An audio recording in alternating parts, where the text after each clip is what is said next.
That's so nice. Thank you. Thank you, man. There's a vet. There's a vet. We love our vets. Thank you, everybody. Sit down, please. We had about 24 hours to put this together. It was very, very quick, and we're here for some very special people, and we're going to hear from some of them. But this is an honor. This is a really honor. And I didn't want to be here, I have to be honest. I wanted to be about 5 minutes away. And I've enjoyed that. I've enjoyed that. All the online polls said I've done very well with that, with the debates. And I've had a kick with it. But you have to stick up for your rights. When you're treated badly, you have to stick up for your rights. You have to do it. And whether we like it or not, whether it's something we want to do or not, and that's what our country has to do. I mean, as an example, Iran, the way they've been treating us with all of this horrible, this deal is one of the worst deals I've ever seen negotiated under any circumstances. And we just take it. We have to stick up for ourselves as people, and we have to stick up for our country when we're being mistreated. Remember that. And I have to go a little step further and say that Fox has been extremely nice, and the last number of hours, actually. And they've wanted me there, and they said, how about now? They called a few minutes ago. How about now? Can you come over? I said, hasn't it already started? And we actually thought what we'd do is we'd let them start, and, you know, we wanted to be about 15 minutes into that hour so that by now they're all tuned in. Look at all the cameras, like the Academy Awards. This is like the Academy Awards. This is the Academy Awards. We're actually told that we have more cameras than they do by quite a bit, so that's sort of interesting. And you know what? That's really in honor of our vets, but they have been. They've been very nice, and they wanted me to go and apologize and everything else, and they did apologize, and they could not have been. But once this started, it's for our vets. There was nothing I could do. I don't know. And you know what? I don't know. Is it, for me personally, a good thing, a bad thing? Will I get more votes? Will I get less votes? Nobody knows. Who the hell knows? But it's for our vets, and you're going to like it because we raised over $5 million in one day. Over $5 million. So that's not so bad. You know, my whole theme is make America great again. And that's what we're going to do. And we wouldn't have even been here if it weren't for our vets. And our vets are being mistreated. Illegal immigrants are treated better in many cases than our vets. And it's not going to happen anymore. Not going to happen anymore. So once this ball started rolling, we couldn't stop it. And you see the House is packed. And literally this took place less than 24 hours. We had less than 24 hours to do this because I said, listen, I'm not going to do the debate out of respect for myself. I won't do it because it would just be wrong. But I got to, you know, I love Iowa. I'm here. We got to do something. I didn't know we were going to raise $5 million. We actually raised close to $6 million, to be totally honest. But, and I have to say, a lot more to come. You know, we set up a site, www.donaldtrump4vets.com. 4vets.com. And they've raised almost $500,000 just today. So I think this money is going to continue to pour in. And we have some incredible, incredible people. I do want to call out some of the folks that gave a lot of the money. And then we're going to have somebody come up to speak who's an incredible speaker, but much more importantly, it's the subject. Somebody that really, really understands what the vets are going through. But first, we have to talk about people that made a lot of money. And they wouldn't have made a lot of money. They wouldn't even be here if it weren't for the vets and our great military. Because the military, right, Phil, has a lot more guts than you do. Is that right? We have different kind of guts, right? So Carl Icahn gave $500,000. One quick phone call. Would $500,000 be okay? Richard Lefrak, a great builder in New York, gave $100,000.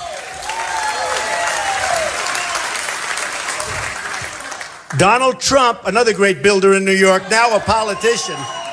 I can't stand this. A politician? I don't want to be called a politician. All talk, no action. I refuse to be called a politician. Donald Trump gave $1 million, okay?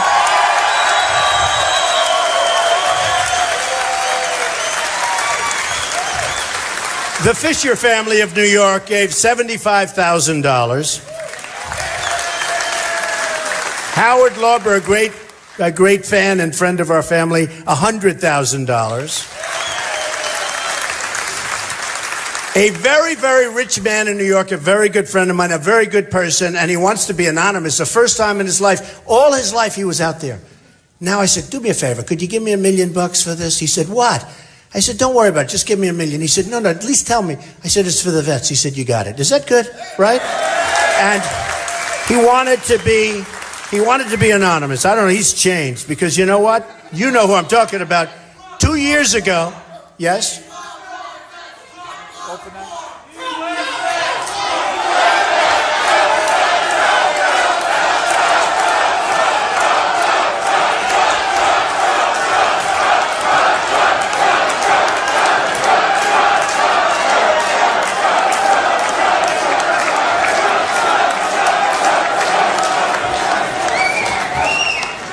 It really is too crazy, right? You know, I tell the story. I love protests. I love protests at my rallies. Because, here, this is a beautiful place, but we have thousands of people outside that weren't as good as real estate as you folks, I will tell you. But we have thousands of people outside trying to get in. We set up cameras, we set up screens, we have everything. But I will tell you, you look at that, I love the protesters in the big arenas because the cameras never move. They're always on my face. And I say to my wife, Melania, honey, stand up. She has to suffer through it. She has to suffer through this. No, I go home. And it's always broadcast. You know, they can never let me like the other politicians. Nobody cares. There's nobody covering them, no cameras. Look at this. It's like crazy. But I'd say, how did I do? She said, you were great. Were there many people there? I say, what do you mean? There were 21,000. It was like in the Mavericks Arena. Or it was, I remember, in Alabama, Mobile, Alabama, we had 35,000 people. By the way, we get the biggest crowds by far. Much bigger than Bernie, although I have to say, he's second. He is second. No other Republican. But we get the biggest crowds. And she'll say, but they never show the crowd. And I'll say, what do you mean they never show the crowd? And I realized they never turn the camera. And I always say, you know, I figured maybe they're fixed. These are new cameras they can't turn. The only way you find out that they're not fixed, they're like pretzels the way they can turn them, is when you have a protester. You can have protesters up in the top and they're turned around sideways. They turn, but they don't want to show the crowd. So it's one of those things.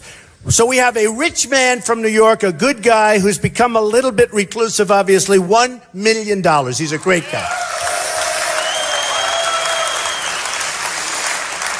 We have another unbelievable man, Ike Perlmutter from Marvel. He did such an unbelievable job. One of the great, great men of our country in terms of business and talent.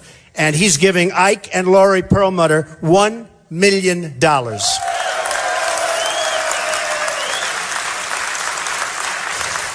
J.J. Cafaro from Florida and from Cleveland. He's a man who made a lot of money in Cleveland, does a good job, and a fantastic man. $50,000. J.J., thank you. Another great friend of mine, one of the most brilliant men you'll ever meet, a phenomenal world-class poker player. You wouldn't even know it. He doesn't do that for a living. He makes money for a living in every way.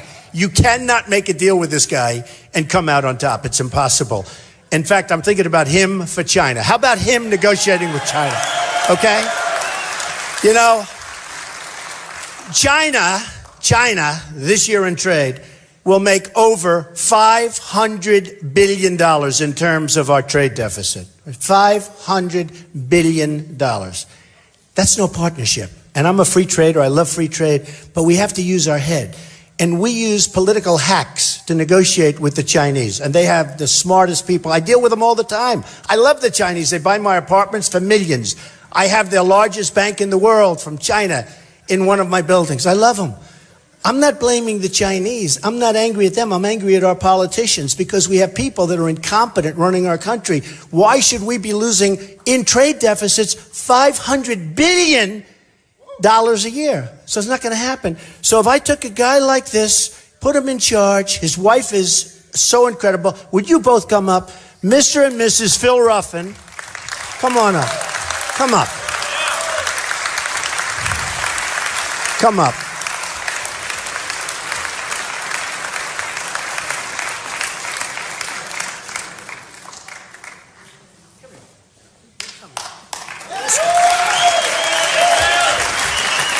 He's never had anything. It's like everything he touches turns to gold. Whatever deal he goes into, he bought a piece of land in Las Vegas, spent $110 million. He sold it a few years later and made plenty of money in between for $1.3 billion, right? Just about 1.3. I think he says more.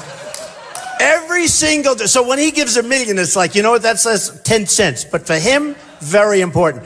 Phil Ruffin, just say a couple of words.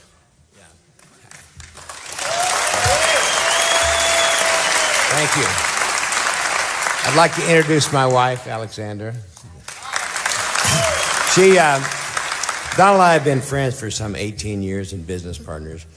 And about 2 years ago, I said, Donald, if you ever run for president, I will give you $1 million. Well, he ran. I gave him $1 million. He sent it back. He said, I can't take your money. I couldn't believe it. In any case, he's a great man, and I'm very happy. My wife and I will donate $1 million to your charity. That's good. And thank you very much.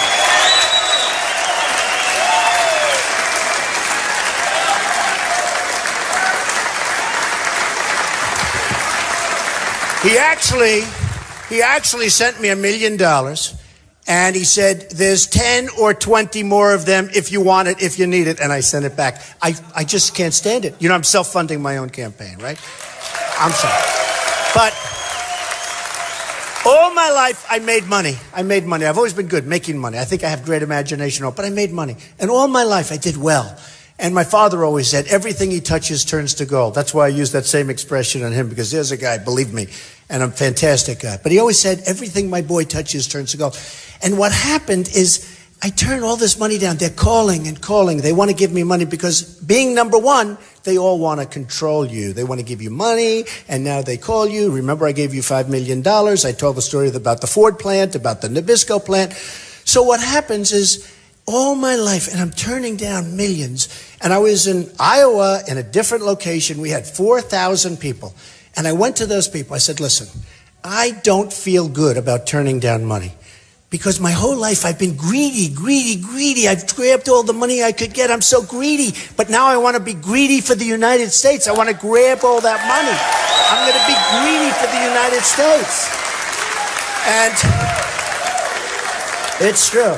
But I always felt guilty. So I'm in this beautiful place, and the crowd is lovely. I mean, we have the most incredible people in this country, in Iowa. But in this country, it's like a movement going on. The cover of Time magazine this week is a whole thing. It's a cover story. In fact, they have, there it is. Hold that up. They have the back of my head. They have the back of my head with a massive crowd in front of me, and they're covering the story.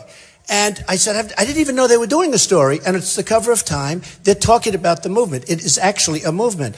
But what's happening is, I said to the crowd, let me ask you this one thing. Supposing, and I promise you I won't be influenced, could I take all this money? Because I'm turning away so much money. Stand up, please. Could I take all this money? And everybody went crazy. No, no, no. There was only one guy, and he was in the back corner of the room, and he was a crooked-looking guy. He was the only guy. He looked like such a crook. And he said, it's okay to take it. And I looked at that guy and said, I don't want anything to do with that guy. It's the only guy. So I feel a little bit foolish not taking the money. But you know, you look at a guy like Jeb Bush, he's taking 100 low energy. He's taking 120 extremely low. Oh, I shouldn't say it. He's debating right now. Maybe he's doing great. He's probably looking for me. He's saying, has anyone seen Trump? Where's Trump? Where is he? Where is he? Yeah. Jeb, he's taking $128 million. People that I know, killers, like him, killers. They put up $5 million, $2 million, $8 million. They're lobbyists, they're special interests. They're not doing that for their health. And whenever we have a problem, you know, a lot of times, I was telling the other day, because I know most of the lobbyists, I mean, I've used them. I was on the other side. 7 months ago, I was on the other side. I was a big giver. But I know these people. And I said, believe me, when they put in 6 million, 5 million, 1 million, they're not